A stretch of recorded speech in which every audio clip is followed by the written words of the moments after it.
जनता जो यहाँ पर आपकी बातों पर नीतीश कुमार के खिलाफ ताली बजा रही है, यही जनता जब वोट देने की बारी आती है जाकर उनको वोट करती है।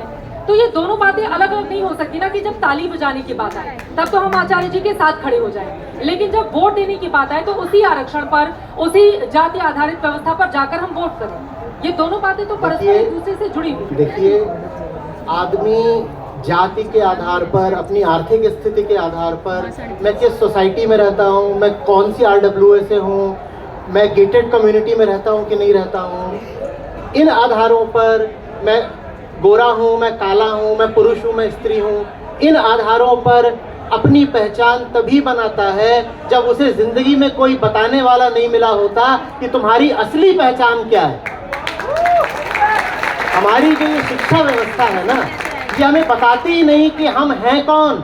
जब हमें नहीं बताया जाता हम कौन हैं, तो हम कभी ब्राह्मण बन जाते, कभी कुर्मी बन जाते, कभी OBC बन जाते, कभी कुछ बन जाते हैं, क्योंकि हमारी जो चेतना हमसे पूछती है मेरा नाम बताओ, और मेरा जो असली नाम है वो मुझे किसी ने नहीं बताया। माँ बाप जो नाम देते हैं बहुत ऊपरी होता है, वो आपका असली नाम नहीं है। आपका असली नाम क्या है वो इस यहाँ से थोड़ा बाद में जाकर के खोजिएगा कि असली नाम क्या है। जब असली नाम नहीं मिलता ना, तो मैं कुछ भी बन जाता हूँ। मैं भारतीय बन जाऊंगा, मैं चीनी बन जाऊंगा, स्त्री बनूंगा, पुरुष, अमीर, गरीब, बच्चा, बूढ़ा, न जाने क्या क्या बनता रहूंगा जिंदगी भर, सिर्फ इसलिए कि मुझे अपनी असली नाम, असली पहचान की तलाश थी। जो नकली नाम मैं पकड़ता हूँ ना, ये सारे के सारे सिर्फ मेरी दुर्दशा करते हैं और मेरे आसपास वालों की सबकी दुर्दशा करते हैं, क्योंकि हर नकली नाम, हर नकली पहचान विभाजनकारी होती है। और विभाजन का अर्थ होता है हिंसा, विभाजन का अर्थ होता है दूसरे के प्रति द्वेष। एक बार मैंने बोल दिया मैं ब्राह्मण हूँ, उसके बाद में कैसे जाकर के यहाँ कोई बैठा हुआ है अपनी दूसरी जात बता रहा है, वो हो सकता है आदिवासी हो, वो हो सकता है किसी दूसरे धर्म का हो, ईसाई हो, बौद्ध हो, मैं कैसे उसके प्रति एक विभक्त दृष्टि नहीं रखूंगा। मेरी नजर ऐसी हो जाएगी वो दूसरा है, वो पराया है।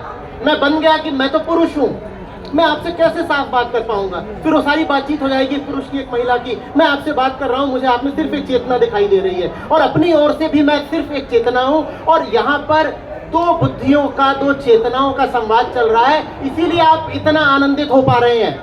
नहीं तो आदमी औरत बैठ करके तो हर गली मोहल्ले, हर घर में बात कर रहे होते हैं, आपको कोई आनंद नहीं आता उसमें। आप भी अपनी असली पहचान, अपना नाम खोजिए, नहीं तो ये नेता लोग तो 100 तरह के विभाजन पैदा करते रहेंगे, अपनी रोटियां सेकते रहते हैं। और नेताओं को भी मैं क्या दोष दूं? कोई अच्छा नेता आए तो आप उसको जिताओगे क्या? नेता तो सचमुच ये खुद के ऊपर ही तालियां बजा रहे, देख लीजिए लोगों की। आपने इनके ऊपर कटाक्ष किया और इन लोगों ने तालियां बजाकर खुद के लिए वो